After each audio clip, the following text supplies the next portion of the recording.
I knew something was wrong the moment I heard angry footsteps stomping across my brand new porch. Not the cautious kind of footsteps a neighbor makes when dropping off a welcome basket. No. These sounded like a marching band preparing for war. I had moved into my lakeside home less than 12 hours ago. Boxes still sealed. Coffee machine barely plugged in. And yet my peaceful morning was shattered when 3 HOA board members barged up my driveway like they owned the entire region. The woman in front, a short but terrifyingly intense lady with a binder clutched to her chest, pointed at me as if she were serving a royal decree. "You," she snapped. "We need to discuss your illegal takeover of our lake." I actually turned around to see if she was talking to someone else. "Our lake," I repeated. Pretty sure this property listing never mentioned a shared lake. The man beside her scoffed. "Everything on this shoreline falls under our jurisdiction. Every dock. Every boat slip. Every square foot of water. We control all lake activities. That means you owe us membership fees, retroactive fees, actually. And you're already violating several regulations." Regulations. I hadn't even unpacked my toothbrush yet. But I didn't argue. Not yet. Because what they didn't know, what they never even imagined, was the one detail that was about to blow their entire world sideways. I owned the entire shoreline. Not just my house. Not just the strip of land behind it. Every single dock. Including the ones these HOA board members used daily and proudly pretended to manage. The previous owner, an elderly man who'd grown tired of HOA harassment, had quietly bundled the lakeside parcels into the property sale. A strategic, petty masterpiece. He had warned me. They'll show up. They'll demand everything. Just don't tell them your hand until the moment it hurts the most. So I played dumb. "Sure," I said calmly. "Why don't you come around back and show me these supposed violations?" They followed me around the house, practically salivating at the idea of writing me up. The lake shimmered, peaceful, unaware that a storm of HOA drama was brewing right on its banks. As we approached the docks, their faces twisted into expressions of delighted aggression. They had no idea that they were standing on my property.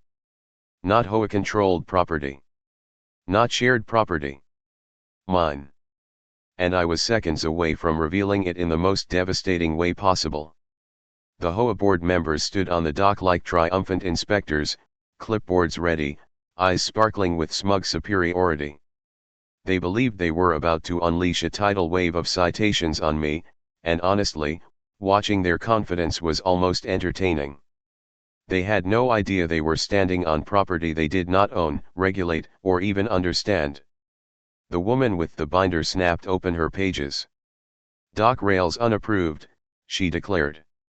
"Non-conforming post height. Unregistered vessel tied to the cleat. And this section," she tapped the wood with her foot, "is at least 2 inches wider than the HOA standard."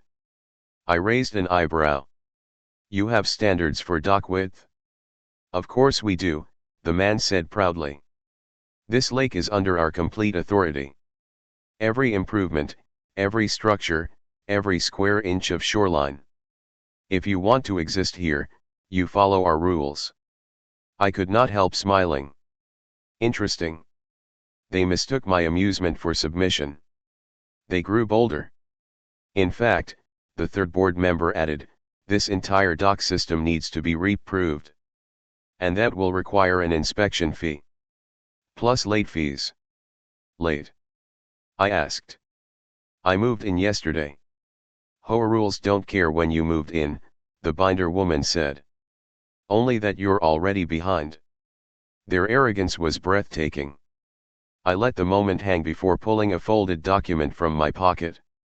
"Before we go further," I said, "you might want to see this." They exchanged impatient looks, but grabbed the paper. The man began reading aloud, his voice growing weaker with each line. "Parcel 11B, shoreline rights, dock ownership, exclusive access, transfer of all lake-mounted structures, Property owner retains final authority. He froze. The binder woman snatched the document, scanning faster and faster. Her face lost color. This can't be right, she whispered. Oh, it's very right, I said. I don't own a dock. I don't own part of the dock.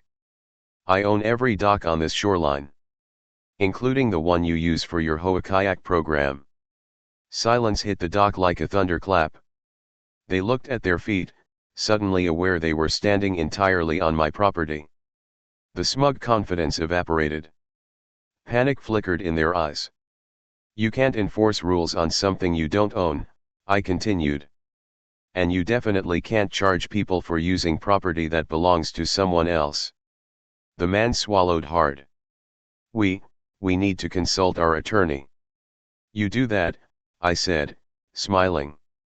But until then, stay off my docks. Their retreat was immediate and delicious. As they stumbled back toward the shore, their whispers drifted across the water, a blend of disbelief and outrage. I watched them scramble, knowing this was only the beginning of a battle to come soon. I thought the HOA board would retreat, regroup, and return with a more reasonable attitude. Maybe even an apology.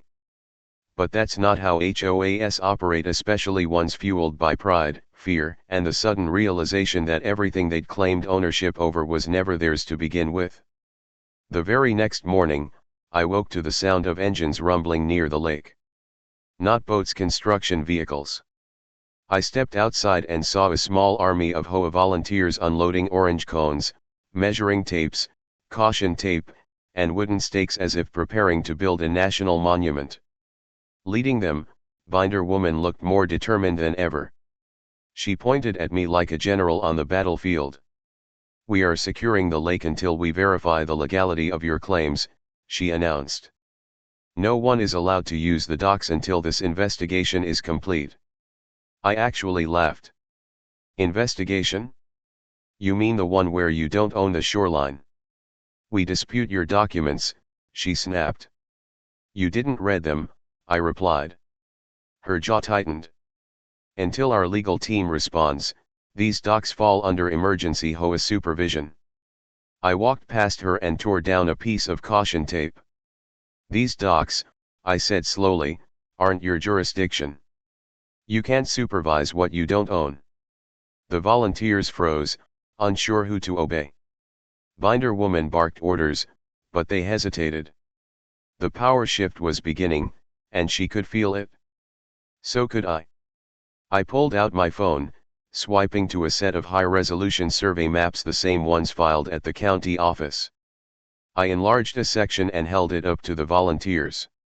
Every dock, every piling, every platform on this lake is on my deed, I said. If you block access, you're trespassing. And if you damage anything? That's destruction of private property. The group exchanged nervous glances. A few stepped back. One man whispered, "He's right, that survey looks legit." Binder woman glared at him like he had betrayed an ancient oath. You can't just claim ownership of an entire shoreline, she said through clenched teeth. I didn't claim it, I corrected. I bought it. Her face flushed deep red. We will not allow you to bully this community. Funny, I said. That's exactly what your HOA has done for years, charging people for docks you never owned, threatening fines, enforcing imaginary rules. A ripple of murmurs spread through the volunteers. Some looked shocked. Others looked guilty. Binder woman sensed she was losing them. She lifted her chin. This isn't over. I smiled. No. But the part where you pretend you're in charge definitely is. She stormed off, humiliated, dragging her volunteers with her, though far fewer followed her now. I knew what was coming next. The HOA would make their biggest, most desperate move yet. I expected the HOA to file complaints, send letters, maybe even attempt another bluff.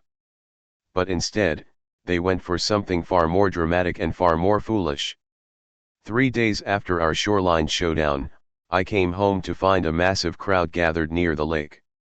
Cars lined the neighborhood entrance. People whispered, pointed, and stared at the docks like they were witnessing a crime scene. At the center of it all stood the entire HOA board, with a lawyer. Not just any lawyer, a tall, overly confident man wearing a suit that screamed "I bill by the minute." He stood with his hands clasped behind his back, examining the water as though he were about to deliver a presidential speech. Binder woman spotted me and gestured triumphantly. "There he is," she announced loudly. "The man claiming ownership of public community property." "Private property," I corrected as I approached. "And it's not a claim, it's on record." The lawyer turned to me with a smooth, performative smile. "Sir, I represent the Lakeshore HOA. We have determined that your alleged shoreline ownership is invalid due to prior community usage and implied dedication." I raised an eyebrow. "Implied dedication? You're saying because you used the docks without permission, you think that makes them yours?" He didn't flinch. "Under certain circumstances, long-term public use can establish communal rights." I couldn't help laughing. "You mean squatters' rights, on a lake?" Binder woman puffed up triumphantly. "We've used these docks for 15 years. That makes them part of our community assets." I pulled out a thick folder of documents: deeds, surveys, title transfers, county records, notarized signatures. I handed them to the lawyer. He flipped through the first pages confidently, then his expression slowly, wonderfully, collapsed. "These," he said quietly, "are legitimate." Binder woman leaned over his shoulder, frantic. "No. No, they can't be. He must have forged something." But the lawyer shook his head. "This is airtight. Every dock was purchased legally by the prior owner and transferred legally to him. The HOA has no legal claim. In fact," he paused, swallowing hard, "continuing to use these docks without his permission exposes the HOA to liability." A heavy silence blanketed the crowd. Neighbors murmured. Some gasped. Others looked furious, not at me, but at the HOA. One man stepped forward. "So, all those dock fees? All those fines? All those violations?" The lawyer sighed. "They were unenforceable." Chaos erupted. Neighbors confronted the board. Volunteers demanded refunds. Some stormed away entirely. Binder woman's face twisted in defeat as she realized her entire empire had just collapsed in front of everyone. I turned to her. "I'm not your enemy," I said. "But I won't let anyone bully me or anyone else over property you never owned." She had no words. Just silence. As the crowd dispersed, the lake shimmered quietly behind me, finally free from years of false authority. And for the first time since moving in, it truly felt like mine. Within a week, 3 board members resigned publicly, each blaming the others for mismanagement and poor record keeping. The neighborhood group chat, normally quiet, erupted with screenshots, old emails, accusations, and years of bottled up anger from owners who had been fined, threatened, or harassed over meaningless infractions. And the centerpiece of every conversation? The docks. My docks. For the first time in 15 years, people realized they had been paying for something their HOA never legally controlled. I didn't expect what came next. Dozens of neighbors lined up at my door, not to complain, but to apologize. One older man removed his hat respectfully. "I'm sorry they came after you, son," he said. "We should have stood up to them long ago. What you did, you freed us." Another woman brought homemade bread and whispered, "I paid nearly $800 a year just for dock access. And now I find out none of it was real." I reassured them. "You don't owe me anything. Use the docks as you always have, just without the tyranny." Word spread. Within days, the lake transformed from a tightly controlled HOA zone into a place of genuine community. Kids fished freely. Families launched kayaks without filling out forms. Retirees played cards at the end of the pier without being told their chairs weren't approved outdoor furniture. Binder woman disappeared for a while, until she resurfaced with a new angle. One morning, I caught her on the shoreline staring at the water. "I wasn't trying to be a villain," she said quietly. "No binder. No entourage. Just her. I thought I was protecting something." "You were protecting control," I said gently. "Not the lake." She sighed, shoulders sagging. "Maybe I forgot the difference." We stood in silence, listening to the soft lap of water against the pilings. "My pilings." "Look," I said, "I'm not trying to run anything. I just want peace. The lake belongs to everyone to enjoy. I just own the paperwork." A faint smile cracked across her face. "And the docks?" "Yeah," I said, laughing, "and the docks." She nodded, finally accepting reality. "Then maybe the community will finally breathe again." Later, as the sun set, families gathered along the shoreline. No fines, no rules, no threats. Just a genuine, relaxed atmosphere that hadn't existed in over a decade. And watching them, I realized something. By standing up to the HOA, I hadn't just protected my rights. I'd restored freedom to an entire neighborhood. If you want, I can now create. 3 weeks after the HOA collapse, life around the lake had settled into a calm rhythm I hadn't experienced since moving in. Yet beneath the peace, a sense of unfinished business lingered. The neighborhood had healed, but the HOA board members who once ruled everything hadn't spoken publicly about what happened. Rumors swirled. Some said they were planning a comeback, others whispered they were hunting for loopholes to reclaim authority. I didn't care much at first, but then a county notice arrived in my mailbox that changed everything. The notice stated the HOA had filed a petition with the county zoning office challenging the validity of my shoreline deed. They claimed the previous owner transferred the docks improperly, arguing the transaction lacked community disclosure. It was a desperate angle, but legally disruptive. If the county accepted the petition, I'd face months of hearings, interruptions, and bureaucratic delays. It wasn't just about me anymore. My neighbors now relied on the newfound freedom around the lake. Losing ground meant handing power back to those who abused it for years. I decided to act before the situation spiraled. I gathered every document I possessed: surveys, titles, notarized exchanges, even the original shoreline maps from decades ago. Then I hosted a community meeting on the largest dock, inviting everyone who had been affected by the HOA's overreach.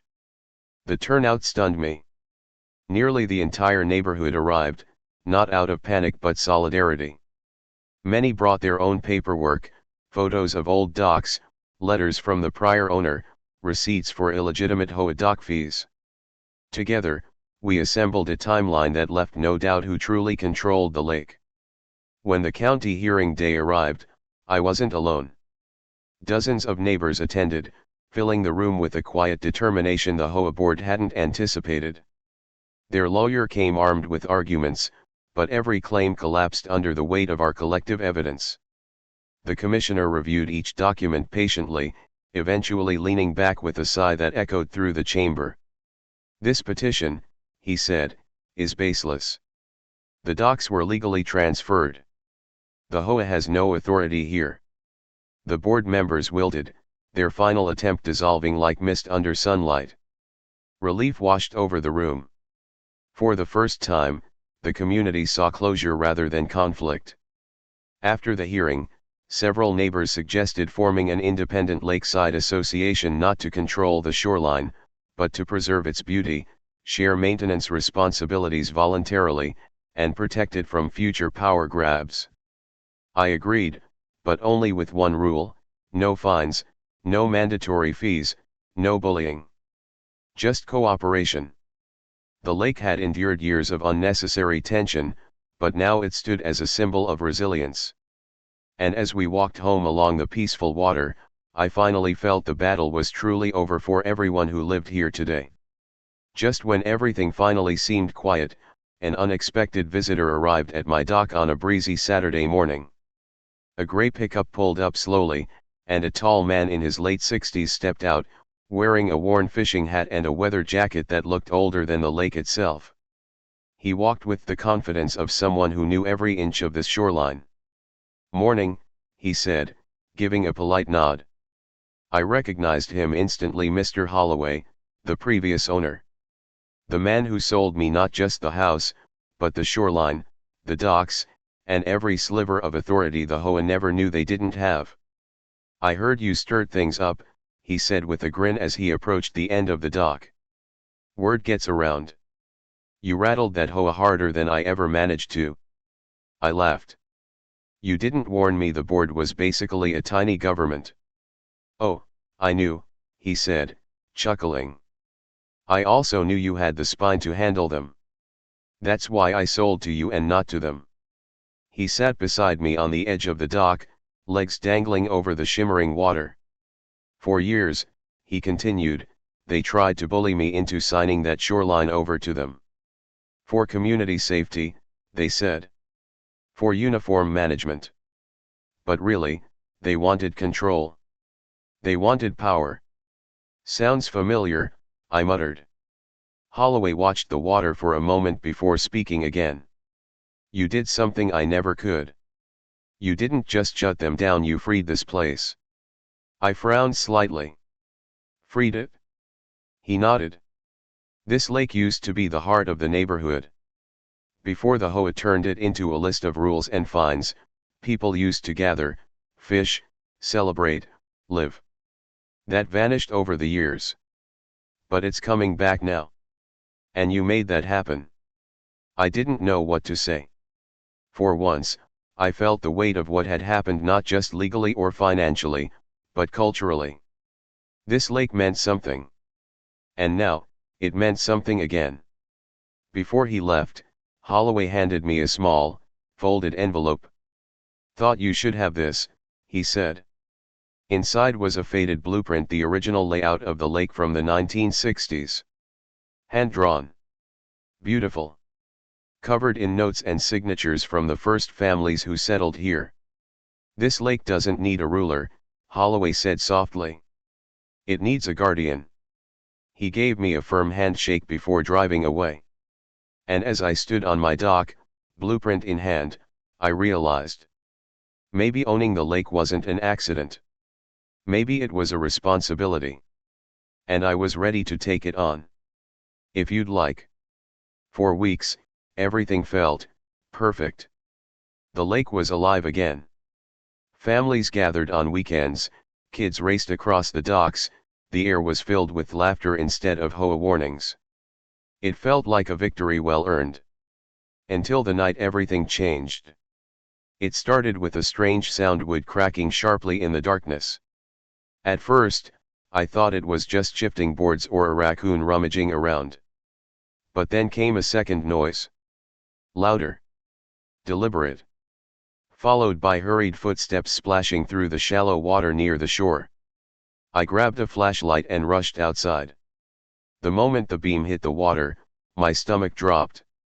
One of the dock's dock 3, the longest and sturdiest one, was half collapsed, its support beam sawed halfway through. Someone had tried to sabotage it. Not casually. Not sloppily. Someone had planned this. And they were still out there. I scanned the shore, catching a glimpse of a shadow sprinting between the trees at the property line. I bolted after them, barefoot on wet grass, adrenaline surging through me. The figure glanced back once, hooded, slim, fast, and then vanished into the thicket. I stopped at the tree line, breathing hard. Whoever it was knew the paths well. They slipped away like they'd done this before. The next morning, the neighborhood buzzed with panic. Word spread fast how the dock could have collapsed under children, how someone had deliberately weakened it, how we'd narrowly avoided a disaster. And people had suspicions. Binder woman appeared at my door before noon. Her face was pale, not defiant. Not angry. Just afraid. "I heard what happened," she said quietly. "And before you accuse me, I had nothing to do with it." "I'm not accusing you," I said. But someone is trying to reclaim control of this lake. Her shoulders slumped. Then it's worse than I thought. I frowned. What do you mean? She hesitated before revealing something I never expected. There's someone else. Someone who wanted the shoreline even more than the HOA ever did. Someone who tried to buy it from the old owner before you did and was furious when he refused. My pulse quickened. Who? She swallowed. His name is Evan Caro. Wealthy. Connected. And obsessed with developing this lake. Holloway mentioned him once. Said he'd sell the whole neighborhood before selling to Caro. And now? I pressed. He's been trying again. And he doesn't care who gets hurt if it means clearing his path. Suddenly, it all made sense: the break-in, the sabotage, the feeling that someone was watching the shoreline at night. The HOA had been loud and obnoxious, but this was dangerous. I looked out over the water, its surface calm despite the turmoil brewing around it. The lake wasn't just under threat. It had become a battleground. And for the first time, I realized the real fight had only just begun. Say continue if you want chapter 8, where the real villain emerges and the stakes get much higher. I didn't have to wait long before meeting Evan Caro. 2 days after the sabotage attempt, I received a letter hand-delivered, no postage, sealed in thick black wax like something from an old aristocratic drama. The envelope had no name, no address. Just 2 words. We need to talk. Inside was an invitation printed on expensive paper. Tonight 9 p.m. At the old boathouse. E.C. I knew the place. A rundown structure on the northern edge of the lake, abandoned for years after a storm tore half the roof off. Most people avoided it. Which, I realized, made it perfect for a private meeting, especially for someone who didn't want witnesses. Still, ignoring the invitation felt like giving him control. And I wasn't about to let that happen. At 8:56 p.m., I arrived. The boathouse creaked like an old animal breathing. Moonlight filtered through broken planks, casting long, eerie shadows across the damp floor. The smell of lake water and old rope hung in the air. Then I heard footsteps. A man stepped out from the darkness like he had been carved from it. Evan Caro was in his late 40s, sharply dressed despite the setting, tailored coat, polished shoes, silver watch glinting under moonlight. His smile was practiced, elegant, and completely hollow. "Thank you for coming," he said smoothly, as if hosting a dinner party instead of a confrontation. "Let's get to the point," I replied. "You sabotaged my dock." He chuckled softly. "I inspected your dock. I can't help it if it was poorly maintained." I stepped closer. "Try another lie." He didn't flinch. Instead, he reached into his coat and pulled out a folder similar to the one the HOA used, but thicker. More serious. He handed it to me. Inside were blueprints, renderings, and plans for massive lakeside developments, luxury condos, private marinas, boat rental stations, even a small shopping plaza. "You're planning to commercialize the lake," I said, feeling heat rise in my chest. "I'm planning," he corrected calmly, "to unlock its potential. This lake could be worth millions. Yet you treat it like a backyard toy. It's not for sale." He smirked. "Everything is for sale. Not this." His expression sharpened. The previous owner thought the same. But he was old. Nostalgic. Unreasonable. You, on the other hand, he stepped closer, his voice dropping into a cold whisper. "You're standing between me and a project I've invested years into. People who do that tend to regret it." I held my ground. "If you come near my property again, I'll file charges. And you won't be sneaking around some abandoned boathouse, you'll be answering questions in a courtroom." Caro's smile returned, slow and sinister. "Then I suppose," he said, stepping back into the shadows, we are officially enemies. He slipped out through a side door, leaving the boathouse echoing with the threat he'd just delivered. And as I walked back along the moonlit shoreline, one thought hit me harder than any HOA confrontation ever had. The HOA wasn't the real problem. Caro was. A man with money, influence, and no limits. A man who wouldn't stop until he owned everything. And he had just declared war. Say continue for chapter 9, where the fight escalates and the lake's darkest secrets begin to surface. The morning after my meeting with Evan Caro, I woke up with a pit in my stomach. The kind that forms when you know something is wrong, deeply wrong, but you can't yet see the full shape of the danger. Caro wasn't just a greedy businessman. His confidence, his hidden plans, the way he moved through the shadows, it all hinted at something bigger. Something he wasn't saying. And I was about to find out exactly what. Later that afternoon, while inspecting the damaged dock more closely, I noticed something strange: footprints. Not just Caro's from the night before, but older prints, scattered along the muddy edge of the shoreline. They led toward the northern side of the property, right near the old boathouse. But then they stopped. Actually, they disappeared. The mud abruptly changed to gravel, and the trail vanished entirely, as if the person had simply walked off into the air. I crouched down, brushing aside a patch of weeds. Beneath them, partially buried, I found something unexpected. A metal latch. It was old, rusted, and nearly hidden by overgrowth. I tugged at it. It was stuck at first, but after a moment, it cracked open with a sharp metallic snap. A rectangular piece of ground shifted upward, revealing a trapdoor. My heart pounded. What was this? I grabbed a flashlight and lifted the door fully. A narrow set of wooden steps descended into darkness. Old. Damp. The air smelled like soil and lake water mixed with something metallic. I stepped inside. The space was tight and long, an underground corridor built decades ago. The walls were reinforced cement, but the ceiling beams were crumbling wood. I moved deeper, the beam of my flashlight catching something carved into the wall. Holloway 1968, keep out. Holloway. The previous owner? Why would he carve that? The corridor ended at a small underground room. Inside, I found shelves stacked with dusty notebooks, rolled up maps, rusted tools, and a metal lockbox. I wiped the dust off the top, flipped it open, and froze. Blueprints.